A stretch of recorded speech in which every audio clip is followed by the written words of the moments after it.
And welcome to Business Class. Ahead, Virgin Australia brings in-flight entertainment to your own device. The new Jetstar 787 Dreamliner is unveiled, and we take a tour of the world's best shopping destinations. But first, Qantas and Emirates have extended their relationship and begun sharing flights across the Tasman. It presents a great opportunity for business travellers who can enjoy the perks of the Emirates A380 Super Jumbo instead of making do with Qantas's 737-800. So, for all the details, we're joined by David Flynn. Who else from Australian Business Traveller? Good to see you, David. Yeah, explain this one. Yeah, well, basically the crux of it is that you can now book and travel on Emirates flights between Australia and New Zealand. That's Sydney, Melbourne and soon Brisbane to Auckland and back. You can travel on those as if they're a Qantas flight. They've got a Qantas flight number and you get all your full serving of frequent flyer points. It's really handy for companies which may have Qantas as a preferred airline, especially on that trans-Tasman route. And this is the last part of the whole Qantas-Emirates tie-up, basically. Exactly. And the sweet part of this deal, of course, is that Emirates flights from Sydney, Melbourne to Auckland use an Airbus A380, exactly the same big luscious aircraft you'd fly over to London with the same great business class, instead of the Qantas has these little reclining domestic business grade seats on the 737s. Now, I think you've been on A380s. I have. I enjoy the aircraft. Quiet. Nice headroom. Yeah, lots of headroom. Not that I need it. I'm only 5'2" or something. But you know, even though it's only about 3 to 4 hours from Sydney, Melbourne to Auckland, it's a nice way to fly. All right, so how often are these flights going? There's one every day. Useful for business travellers, basically, what as they're long offering. as your schedule fits in with the Emirates schedule. They fly each day to Auckland and back. And again, you've got real international grade business class, which is a real treat. Okay, let's talk about maybe some of the perks travelling. What are some of the bars and the services like in that respect for business travellers? Looking at the seat first, the seat is a proper lie-flat seat. So if you really want to stretch out, especially on the way back, if you're tired for a long day, you can do so. It's got laptop power points. It's got a big tray table that you can put your laptop on. There's even a minibar next to the seat as well. And then, of course, down towards the back of the upper deck with business class is a little cocktail bar, stand-up bar, with a little couch. So you can stand up, have a drink, socialise with your workmates at 30,000 feet. So that's pretty cool. It's like a little mini lounge right in the plane. Fantastic. What about maximising points then? Is there anything people need to know about that? Yeah. Now, with Emirates, if you book this flight as an Emirates flight via Emirates, you get a certain amount of frequent flyer points. If you book it as a Qantas flight, with a Qantas flight number, you get a full serve of points, which is about twice what you get with Emirates, and you get the status credits, which is what you want to keep your membership up to gold or platinum level.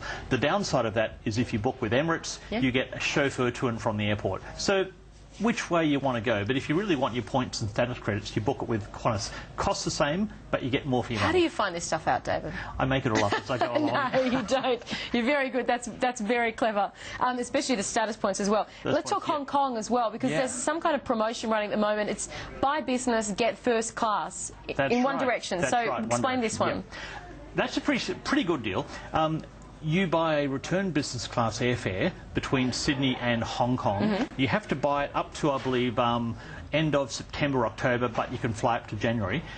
One leg of that, either Sydney-Hong Kong or Hong Kong-Sydney, will be upgraded to first class. Okay.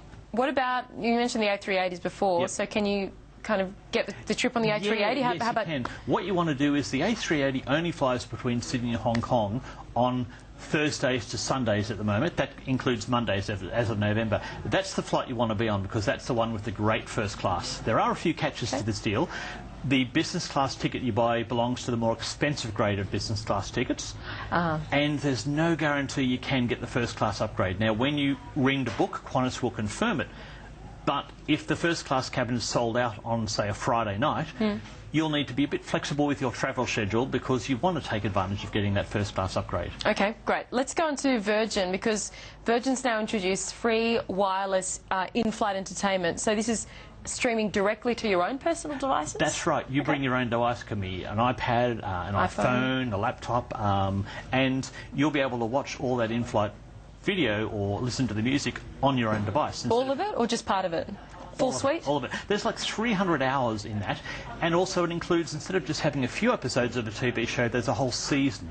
So you can catch up with Downton Abbey one block at a time on all of your flights. So there's 300 hours, plenty of content to watch and enjoy. What flights is this available on? How do you know, actually, if it's available to be accessed? It's on about a dozen flights at the moment. Now, they're aiming to upgrade most of their domestic fleet by the end of the year. Here's the cool bit. The night before you fly, you get an SMS from Virgin that says, your flight tomorrow has the Wi-Fi streaming. There's a little tiny web link in that. That takes you to the Virgin website from which you can download the necessary applications for your smartphone or tablet or laptop. So you get to the airport and you're good to go. All right, so any restrictions in terms of software? Like, will everyone be able to access that app?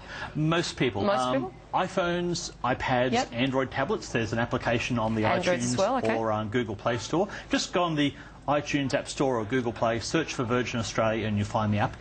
If you've got a Windows laptop, you need to download the free Microsoft Silverlight software, it's called, which lets you watch it.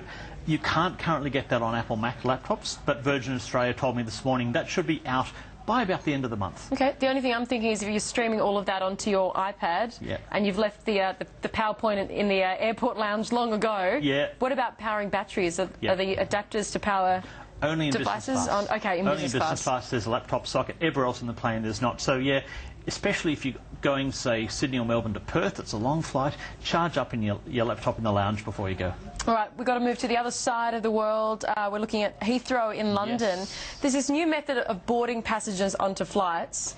If you run late, and I'm sometimes one of those people, I may have problems though. So why? Exactly. Tell us about this new method of loading. Positive boarding, which ironically means if you're late, you positively won't be boarding. Positively won't be boarding. They've got these electronic gates before you get to security check-in, and you put your boarding pass through, it scans it, and then it looks at the boarding stage of the flight. And if it notices that you won't have enough time to get from that gate through security to the boarding gate, the little electronic gate won't open, and you'll have to go back to the check-in desk and get on the next flight. Whoa! But what happens if you want to run? You could run and be faster than everyone else. This is the thing. I think I have a God-given right to dash through the airport like Usain Bolt with carry-on baggage. You know, I've done that in the past. This doesn't let you do it. Okay. If it says you're not going to make it. It's good to know about it, though, isn't it? Because that's, you know, if you think, oh, I'll cut it fine, but I usually make it if I just run. Well, the thing is, sometimes you plan ahead, but there's traffic congestion or something happens. If that happens, then you can't get through the airport full stop. So computer says no, you don't fly. Computer says no. Turn around, go back one way. Exactly. There's a new perk for top tier One World frequent flyers as well when it comes to Heathrow. Yes. Fast tracking through security, always a bit of an issue at Heathrow. Now, if you're a Qantas Gold or Platinum member or have the equivalent grading with other One World airlines, even if you're flying in economy, you can now use the fast track security lane, provided you're on British Airways or American Airlines or Iberia. It's not available to all the airlines yet, but yeah, you know, increasingly flash your Qantas Gold or Platinum card and you can get a little bit of extra priority service through Heathrow, which always helps. You know what Heathrow's like. We have to ask about the Dreamliners as well. Often there's something about a Dreamliner in the business class programs. Jetstar's finally revealed it's arriving September. Do we know what routes it'll be on? Late September. Not as yet. It will eventually be on Singapore, Hawaii, Bali, Phuket, all the routes that the airline has its A330 Airbuses on. But the interesting thing is, in November, they will roll it out domestically for a bit of a run-in. So you'll be able to fly this from, say, Sydney, Melbourne, Perth, Gold Coast, Brisbane. They haven't announced those routes either. But from about November, you'll have a bunch of domestic 787 flights.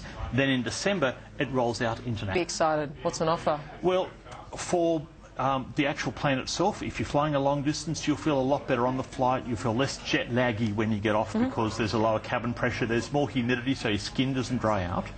And the Jetstar 787 itself, it's got business class. It's even got screens in all of the seats, right throughout business and economy, proper in-seat video screens and laptop power and USB ports. So it's a pretty modern aircraft, and it's going to be great for business travellers or just going away on your holiday. David Flynn, thank you so much from Australian Business Traveller. Great stuff and terrific tips as always. And coming up here on Business Class, our next guest